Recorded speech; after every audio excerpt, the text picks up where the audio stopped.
Morning students, in this lecture we will learn about the different types of fermenter या bioreactor.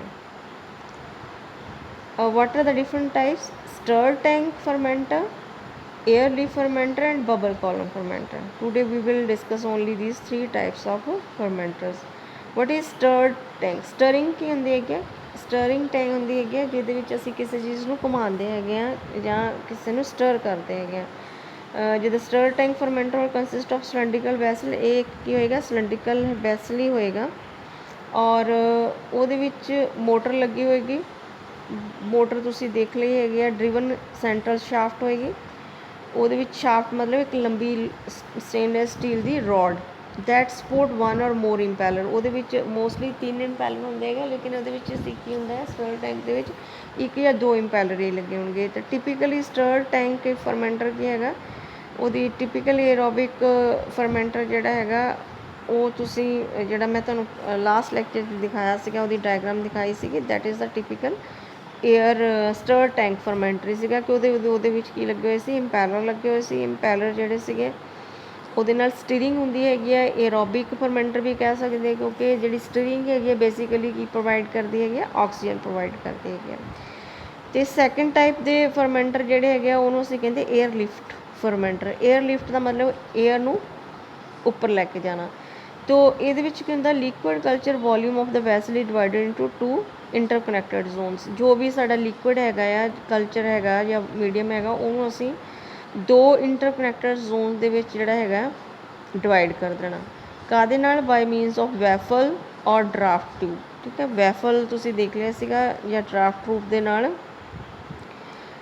Draft tube ਦੇ ਨਾਲ ਅਸੀਂ ਕਰ ਸਕਦੇ। ਇਹਦੇ ਵਿੱਚ now you can concentrate on this is the liquid ਨੂੰ ਅਸੀਂ ਕੀ ਕੀਤਾ ਹੈਗਾ, 2 ਉਹਦੇ ਵਿੱਚ ਡਿਵਾਈਡ ਕਰ ਦਿੱਤਾ ਡਾਊਨ ਕਮਰਸ ਦੇ ਵਿੱਚ। ਅਤੇ ਇਹਦੇ ਵਿੱਚ ਕੀ ਹੈਗਾ, ਕਿਹਦੇ ਨਾਲ ਕੀਤਾ ਹੈਗਾ? ਵੈਫਲਸ ਦੇ ਨਾਲ ਕਰ ਸਕਦੇ ਹਾਂ ਜਾਂ ਫਿਰ ਅਸੀਂ ਡਰਾਫਟ ਟਿਊਬ ਵੀ ਇਹਨੂੰ ਕਹਿੰਦੇ ਹੈਗਾ। This is the draft tube. So ਉਸ ਤੋਂ ਬਾਅਦ ਕੀ ਹੈਗਾ, only one of the 2 zones is passed with air. ਇੱਕ ਜ਼ੋਨ ਦੇ ਵਿੱਚ ਅਸੀਂ ਕੀ ਪ੍ਰੋਡਿਊਸ ਕਰਨਾ? ਦੋਨਾਂ 'ਚੋਂ ਸਿਰਫ ਇੱਕ ਜ਼ੋਨ ਦੇ ਵਿੱਚ, ਦੋਨਾਂ ਜ਼ੋਨ 'ਚ ਨਹੀਂ, ਸਿਰਫ ਇੱਕ ਜ਼ੋਨ ਦੇ ਵਿੱਚ ਅਸੀਂ ਕੀ ਕਰਨੀ ਹੈ? ਏਅਰ ਨੂੰ ਸਪਾਰਚ ਕਰਾਂਗੇ ਅਤੇ ਬਬਲਸ ਬਣ ਗਏ। ਠੀਕ ਹੈ, ਬਬਲਸ ਬਣ ਗਏ। ਉਸ ਤੋਂ ਬਾਅਦ ਬਬਲਸ ਬਣਨ ਤੋਂ ਬਾਅਦ ਜਿਹੜੇ ਹੈਗੇ ਆ or gas and then sparse zone is known as the riser. ਜਿਹੜਾ ਇਹਨੂੰ ਅਸੀਂ ਕੀ ਕਰਨਾ ਹੈਗਾ? ਰਾਈਜ਼ਰ ਜ਼ੋਨ ਬੋਲਣਾ ਹੈਗਾ। ਠੀਕ ਹੈ, ਰਾਈਜ਼ਰ ਜ਼ੋਨ ਹੋਏਗਾ ਕਿਹੜਾ? ਜਿਹਦੇ ਵਿੱਚ ਅਸੀਂ ਕੀ ਪ੍ਰੋਡਿਊਸ ਕੀਤਾ ਹੈਗਾ? ਇਹਦੀ ਏਅਰ ਸਪਾਰਜਰ ਏਅਰ ਪਾਈ ਹੈਗੀ ਹੈ ਜਿਹਦੇ ਵਿੱਚ ਅਸੀਂ ਬਬਲ ਪ੍ਰੋਡਿਊਸ ਕੀਤੇ, ਉਸ ਜ਼ੋਨ ਨੂੰ ਅਸੀਂ ਰਾਈਜ਼ਰ ਬੋਲਣਾ ਹੈਗਾ। ਜਿਹੜਾ ਦੂਸਰੇ ਵਾਲਾ ਜ਼ੋਨ ਹੈਗਾ ਉਹਨੂੰ ਅਸੀਂ ਜਿਹਦੇ ਵਿੱਚ ਕੋਈ ਗੈਸ ਨਹੀਂ, ਉਹਨੂੰ ਅਸੀਂ ਕੀ ਕਰਨਾ? ਡਾਊਨ ਕਮਰ। ਆਹ ਵਾਲਾ ਜਿਹੜਾ ਸਾਈਡ ਵਾਲਾ ਹੈਗਾ ਇਹ ਹੋ ਗਿਆ ਡਾਊਨ ਕਮਰ। ਅਤੇ ਉਸ ਤੋਂ ਬਾਅਦ ਜਿਹੜਾ bulk density of the gas liquid dispersion in the gas riser tend to be lower than the bulk density of the down cover। ਹੁਣ ਜਿਹੜੀ bulk density of the ਜਿਹਦੇ ਵਿੱਚ bubbles ਹੈਗੇ ਆ, rise tends to be lower than that of the bulk density of the down cover ਨਾਲ। ਅਤੇ ਇਹਦੇ ਨਾਲ ਕੀ ਹੋਏਗਾ, ਜਿਹੜੀ dispersion flow ਜਿਹੜਾ ਹੈਗਾ ਉੱਪਰ ਜਾਏਗਾ in the riser zone and down flow ਜਿਹੜਾ ਹੈਗਾ ਉਹ ਕਿਹਦੇ 'ਚ ਹੋਏਗਾ? ਡਾਊਨ ਕਮਰ ਦੇ ਵਿੱਚ। ਅਤੇ ਐਰੋ ਤੁਸੀਂ ਦੇਖ ਸਕਦੇ ਹੋ ਇਹਦੇ ਵਾਸਤੇ ਕਿ ਰਾਈਜ਼ ਜਿਹੜਾ ਹੈਗਾ ਕਿੱਥੋਂ ਹੋ ਰਿਹਾ ਹੈਗਾ? ਉੱਪਰੋਂ ਆ ਰਿਹਾ ਹੈਗਾ ਅਤੇ ਕਿੱਥੇ ਜਾ ਰਿਹਾ ਹੈਗਾ? ਡਾਊਨ ਫਲੋ ਦੇ ਵਿੱਚ।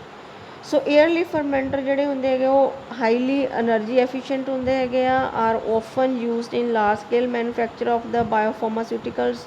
ਪ੍ਰੋਟੀਨਸ ਵਾਸਤੇ ਅਸੀਂ ਇਹਨੂੰ ਯੂਜ਼ ਕਰਦੇ ਹੈਗੇ ਹਾਂ। ਅਤੇ ਉਸ ਤੋਂ ਬਾਅਦ heat and mass transfer capabilities ਜਿਹੜੀਆਂ ਹੁੰਦੀਆਂ ਰਿਐਕਟਰ ਦੀਆਂ R at least are good those of the other systems. So all performance characteristics or airlift fermenters are related ultimately to the gas injection rate and resulting the rate of the liquid circulation. So usually the rate of liquid circulation increase with the square root of the height of the airlift device. So because the liquid circulation is driven by the gas hold up difference between the riser and the decomposer, circulation is enhanced हो जाती है if there is little or no gas in the down comer, as a gas in the down comer come from being and trained in which the liquid is that flow into the downcomer from the riser, the top of the reactors. So this is the split cylinder device, ਇਹਨੂੰ split cylinder device ਬੋਲਦੇ ਹੈਗੇ। and third is the external loop device. This is the external loop device, but all the processes are going on in the same way.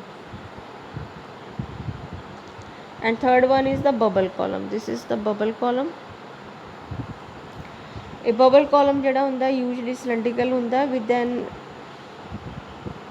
height to diameter aspect, height to diameter ratio of 4 to 6.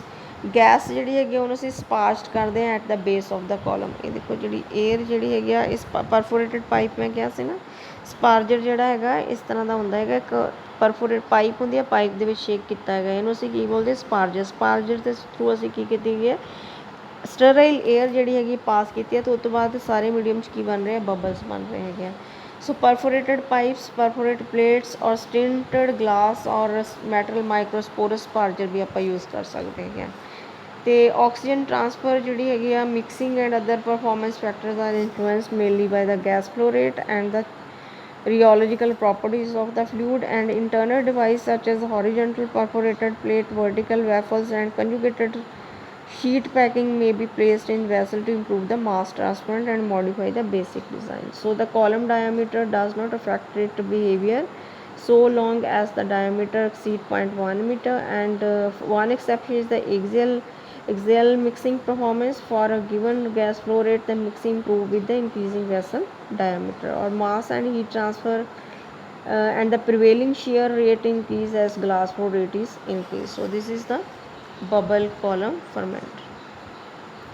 So what is downstreaming process? downstreaming process ਦੇ ਵਿੱਚ ਕੀ ਹੈਗਾ ਕਿ ਆਪਾਂ ਕੀ ਹੈਗਾ ਆ, product ਬਣਾ ਲਿੱਤਾ, product ਬਣਾਉਣ ਤੋਂ ਬਾਅਦ ਉਹਨੂੰ ਮੀਡੀਅਮ, ਦੇਖੋ ਫਰਮੈਂਟਰ ਦੇ ਵਿੱਚ ਬੈਕਟੀਰੀਆ ਵੀ ਹੈਗਾ, ਬੈਕਟੀਰੀਆ 'ਚ ਸਾਡਾ ਪ੍ਰੋਡਕਟ ਬਣ ਗਿਆ। ਪ੍ਰੋਡਕਟ ਅਸੀਂ ਫੋਰ ਐਗਜ਼ਾਮਪਲ ਅਸੀਂ ਯੀਸਟ ਦੇ ਨਾਲ ਕੀ ਬਣਾਈ ਹੈਗੀ, ਅਲਕੋਹਲ ਬਣਾਈ ਹੈਗੀ ਆ, ਮੀਡੀਆ ਉਹਦੇ ਵਿੱਚ ਪਾਇਆ ਹੈਗਾ, ਅਤੇ ਹੁਣ ਅਸੀਂ ਸਾਡੇ ਕੋਲ ਇੱਕ ਚੈਲੰਜ ਆ ਗਿਆ ਕਿ ਅਸੀਂ ਉਸ ਅਲਕੋਹਲ ਨੂੰ ਹੁਣ ਸੈਪਰੇਟ ਕਿੱਦਾਂ ਕਰਨਾ ਮੀਡੀਆ ਦੇ ਵਿੱਚੋਂ। ਅਤੇ ਉਹਦੇ ਵਾਸਤੇ ਅਸੀਂ ਕੀ ਕਰਦੇ ਹੈਗੇ, ਡਾਊਨ ਸਟਰੀਮਿੰਗ ਪ੍ਰੋਸੈਸ ਦੇ ਇੰਡਸਟਰੀ 'ਚ ਡਾਊਨ ਸਟਰੀਮਿੰਗ ਪ੍ਰੋਸੈਸ ਦੀ ਜਿਹੜੀ ਬਹੁਤ ਜ਼ਿਆਦਾ ਇੰਪੋਰਟੈਂਸ ਹੈ, ਕਿਉਂਕਿ ਇਹ ਪ੍ਰੋਸੈਸ ਤੈਅ ਕਰਦੀ ਹੈਗੀ ਆ ਕਿਸੇ ਵੀ ਪ੍ਰੋਡਕਟ ਦੀ ਕਿੰਨੀ ਕੀਮਤ ਬਣਾਉਣੀ ਹੈਗੀ ਆ। ਸੋ ਇਹਦੇ ਵਾਸਤੇ ਅਸੀਂ ਵੇਰੀਅਸ ਸਟੈਪਸ ਹੁੰਦੇ ਆ ਡਾਊਨ ਸਟਰੀਮਿੰਗ ਦੇ, ਜਿੱਦਾਂ separation of particles, disintegration of cells, extraction, concentration, purification and drying। ਮਤਲਬ ਅਸੀਂ ਆਪਣੇ ਪਾਰਟੀਕਲ ਜਿਹੜਾ ਹੈਗਾ ਉਹਨੂੰ ਅਸੀਂ ਕਿੱਦਾਂ ਸੈਪਰੇਟ ਕਰਨਾ ਹੈਗਾ, ਕਿੱਦਾਂ ਸੈੱਲ ਨੂੰ ਆਪਾਂ ਡਿਸਇੰਟੀਗ੍ਰੇਟ ਕਰਨਾ ਹੈਗਾ। ਡਿਸਇੰਟੀਗ੍ਰੇਟ ਆਫ ਦਾ ਸੈੱਲ ਦਾ ਮਤਲਬ ਕਿ ਸਪੋਜ਼ ਤੁਹਾਡਾ ਪ੍ਰੋਡਕਟ ਹੈਗਾ ਸੈੱਲ ਦੇ ਅੰਦਰ ਹੈਗਾ, ਠੀਕ ਹੈ। ਬੈਕਟੀਰੀਅਲ ਸੈੱਲ ਜੋ ਕਈ ਵਾਰ ਕੁਛ ਪ੍ਰੋਡਕਟ ਹੈਗਾ ਬੈਕਟੀਰੀਆ ਜਿਹੜਾ ਹੈਗਾ ਉਹ ਆਪਣੇ ਸੈੱਲ 'ਚੋਂ ਬਾਹਰ ਕੱਢ ਦਿੰਦਾ ਤਾਂ ਮੀਡੀਅਮ 'ਚ ਆ ਜਾਂਦੇ ਹੈਗੇ ਆ, ਠੀਕ ਹੈ। ਫਿਰ ਤਾਂ ਅਸੀਂ ਸਿਰਫ ਮੀਡੀਅਮ 'ਚ ਹੀ ਉਹਨੂੰ ਸੈਪਰੇਟ ਕਰਨਾ। ਕਈ ਵਾਰ ਉਹ ਕੀ ਹੁੰਦਾ ਹੈਗਾ ਸੈੱਲ ਦੇ ਅੰਦਰ ਹੀ ਬਣਦੇ ਹੈਗੇ, ਅਤੇ ਫਿਰ ਅਸੀਂ ਸੈੱਲ ਨੂੰ ਡਿਸਇੰਟੀਗ੍ਰੇਟ ਕਰਨਾ, ਤੋੜਨਾ ਕਿੱਦਾਂ ਹੈਗਾ, ਤੋੜ ਕੇ ਫਿਰ ਉਹਨੂੰ ਅਸੀਂ ਜਦੋਂ ਮੀਡੀਅਮ 'ਚ ਆ ਗਿਆ ਉਹਨੂੰ ਐਕਸਟਰੈਕਟ ਕਿੱਦਾਂ ਕਰਨਾ, ਮਤਲਬ ਉਹਨੂੰ ਅਸੀਂ ਫਿਲਟਰ ਕਿੱਦਾਂ ਕਰਨਾ ਹੈਗਾ। ਫਿਲਟਰ ਕਰਨ ਤੋਂ ਬਾਅਦ ਉਹਨੂੰ ਜੇ ਸਾਡੇ ਕੋਲ ਪ੍ਰੋਡਕਟ ਆ ਗਿਆ ਹੈਗਾ ਅਤੇ ਅਸੀਂ ਉਹਨੂੰ ਮੈਕਰੋਬੀਅਲ ਸੈੱਲ ਤੋਂ ਸਾਫ਼ ਵੀ ਕਰ ਲਿਆ ਹੈਗਾ, ਮੀਡੀਆ ਵੀ ਅਲੱਗ ਕਰ ਦਿੱਤਾ ਹੈਗਾ, ਅਤੇ ਫਿਰ ਹੁਣ ਆਪਣੇ ਪ੍ਰੋਡਕਟ ਨੂੰ ਅਸੀਂ ਕੌਨਸਨਟਰੇਟ ਕਿੱਦਾਂ ਕਰਨਾ ਹੈਗਾ, ਕੌਨਸਨਟਰੇਟ ਕਰਕੇ ਉਹਦੀ ਪਿਊਰੀਫਿਕੇਸ਼ਨ ਕਿੱਦਾਂ ਕਰਨੀ ਹੈਗੀ ਆ, ਅਤੇ ਫਿਰ ਉਹਨੂੰ ਅਗਰ ਕੋਈ ਇੰਪਿਓਰਿਟੀ ਰਹਿ ਗਈ ਆ ਤਾਂ ਉਹਨੂੰ ਪਿਊਰੀਫਾਈ ਕਰਕੇ ਅਸੀਂ ਉਹਨੂੰ ਡਰਾਈ ਕਰਕੇ ਮਾਰਕੀਟ 'ਚ ਕਿੱਦਾਂ ਲੈ ਕੇ ਆਉਣਾ। This is the downstreaming process. So student with this we have completed the different types of fermenters along with the design of fermenters. Anything not clear, feel free to talk to me. Thank you.